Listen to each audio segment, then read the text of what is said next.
Okay, so real quick, I just want to talk about some scenarios that we want to pay attention to when we're inside of a house.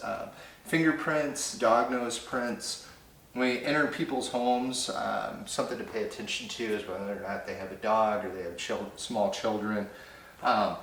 Sometimes fingerprints down low or dog nose prints are difficult to see, especially when we're standing up cleaning a window, even when we kind of kneel down to detail the edges and to close out the window when squeegeeing it off. It can be tough to see, especially as the sun moves and stuff. So what I like to do is kind of get down on a knee and I can look and I can see some of the different fingerprints on the window. So when we're cleaning these windows, we're going to apply our detergent.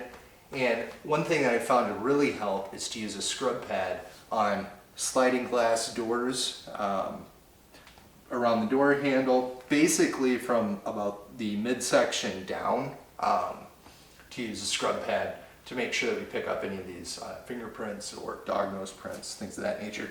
Kitchen windows too, above kitchen sinks, we want to make sure that we scrub well too with scrub pad. A lot of grease marks, splatters, that type of thing. Again, they're usually like fairly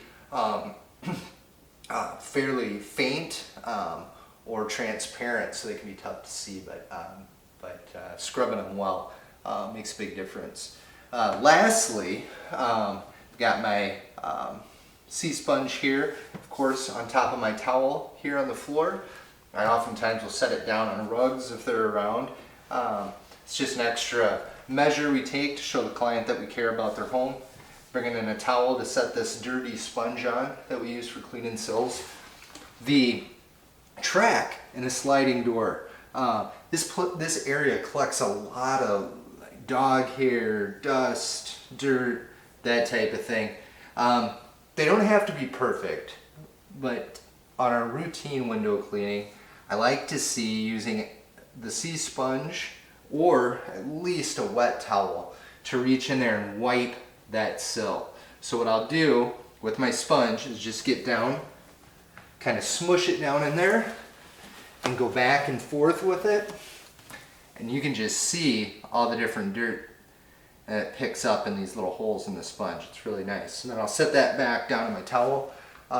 When I pick it up, I'll try to be mindful that things aren't falling off of it. Again, if it gets really dirty, just use the towel to kind of wrap it up, walk outside, dip it in your bucket, squeeze it out. That'll get most of that dirt out. You can bring it back in and use it again.